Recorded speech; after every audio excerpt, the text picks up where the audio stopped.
I'm a lesbian, and I drunkenly hooked up with my boss. Update 1 year later. I'd like to add that the morning after it happened, I had a really bad hangover and covers of the bed were covered in my blood. I went out and cried, and called my sister-in-law, who I was pretty close to. She told me that this stuff happens, two people get drunk and get intimate. So I just didn't think it was SA. I took a pill after the lovemaking just to be safe, even though he pulled out on time, he said. Well, you know how I said it wasn't SA, and how it's my fault it happened. Yes, I thought I provoked him, but most of the memories from the night are just really painful. Also, it's one of the first things he told me. I was in a really bad mental state of mind, and after it happened, I couldn't eat, couldn't sleep, I was pale, and people asked me if I was okay regularly. I was texting with my boss at the time after it happened, and he acted like the piece of crap he is, gaslighting me in every text and telling me how every man would do the same thing he did. After I told him that I can't take it, so I will quit my job, and I got really angry. He's lost all the authority respect from me if I couldn't take it anymore, and I told him I'll say anything just for him to leave me alone. He told me that I'm acting in extreme measures.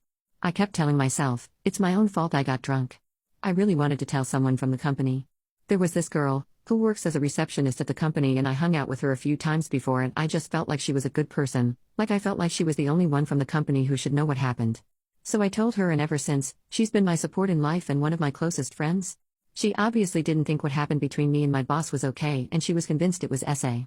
Unfortunately, where I live, sexual assault is a crime only when it's violent, so all I could do was report my boss to the company management. I didn't want to tell, and leave. At that time I gave my HR a notice.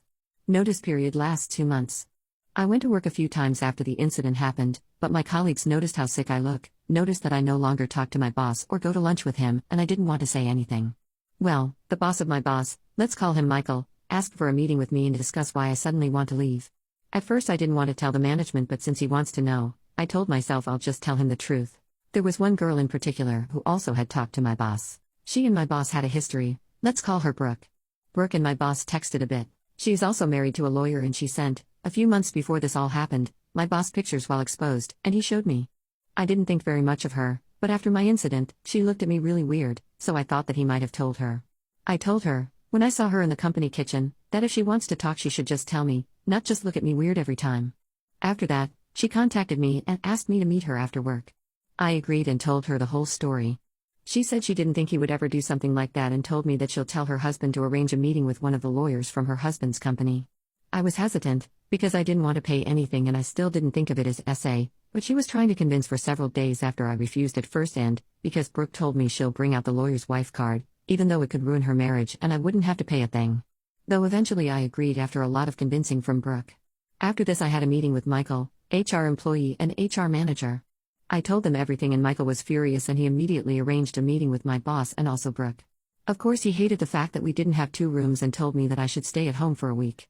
When I had all of that free time, I went to meet the lawyer that Brooke arranged a meeting with, not Brooke's husband, but a woman, because I didn't want to talk to a man, and she told me that we should press charges and I should visit a therapist. The therapist told me that this was obviously SA and that I was in no state of mind to give consent. Also, the lawyer and the therapist both said that victims usually at first refuse to call it SA, and it takes a lot of time for them to actually realize what happened and how they feel about it. I was only once on a session, because it was really expensive and I couldn't afford more sessions since I had to leave my job in a month. I thought about it a lot and asked everyone close to me what they think about it, and they all said, except my sister-in-law, that I should follow my heart. My sister-in-law said that this crap happens and I shouldn't press charges, just reporting him at the company was enough. My mind was a complete mess. I told myself all the time that it wasn't SA, and I asked myself, would I say yes if I was sober or just a little bit tipsy? Well, the answer is no, and I never thought about doing it with my boss. So I agreed to press charges, told the police, and let me tell you, it was a nightmare. When I confessed about it in front of the police officer, I felt like I'll fall apart in a second. My friend, the receptionist, sat there with me and held my hand through it all. Then it all started. They interrogated literally every single person I talked about in the confession, and also people who the interrogated people talked about. I felt terrible, like I've put a burden on every single person around me. Lots of them were supportive and didn't mind, but I felt that they didn't like to be put through all this drama. A few obviously thought that it's my fault. I got drunk. The company called and told me I'll work in a different workplace for the rest of the notice period so I wouldn't see my boss around. Rumors spread around. Soon everyone knew what happened and they despised him for a while. Some people didn't really care. It quickly changed because lots of people from work had to go through interrogation at a police station and they were really annoyed by it. My boss tried to show people text messages where I wrote that I'll say anything just to get him in trouble. I also found out that his girlfriend that broke up with him that year was abused by him for 10 years and was interrogated as well. She basically said that she wasn't that surprised he would SA someone just to get the trophy. I screwed a gay girl. Funny thing is that this girl was a classmate of my lawyer in high school, so they know each other. My family except my brother and sister-in-law really supported me, and that was really surprising, because I didn't have that good of a relationship with them since my parents are unstable as hell. My sister-in-law basically cut off my brother and herself from our family because they support a lie.